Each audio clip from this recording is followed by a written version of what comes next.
চাঁদপুর জেলার কচুয়া উপজেলার উজানি বাজার ব্যবসায়ী ও এলাকাবাসীর উদ্যোগে এক বিরাট ওয়াজ ও দোয়ার মাহফিল।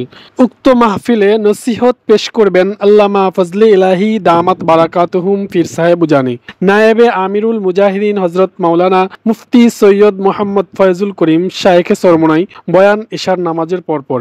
আরও উপস্থিত থাকবেন হযরত মাওলানা মাহবুবে ইলাহি সাহেব মুহতামিম উজানি মাদ্রাসা, মাওলানা হিদায়াতুল্লাহ খান আজাদি সাহেব চেয়ারম্যান জাগুয়া ইউনিয়ন পরিষদ বরিশাল বয়ান বাদ আসর। আরও উপস্থিত থাকবেন হযরত মাওলানা আবু হানিফ সাহেব মুহতামিম কচুয়া মাদ্রাসা।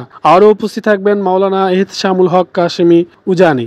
উক্ত মাহফিলে আরও উপস্থিত থাকবেন বাংলাদেশ ইসলামী আন্দোলন এর সমর্থিত কচুয়া ১ আসনের হাতপাকা পদপ্রার্থী মুফতি ওমর ফারুক ইব্রাহিমি কাসিমি সাহেব। উক্ত মাহফিলে আপনারা সকলে দলে দলে যোগদান করে দু জাহানের অশেষ নেকি হাসিল করুন।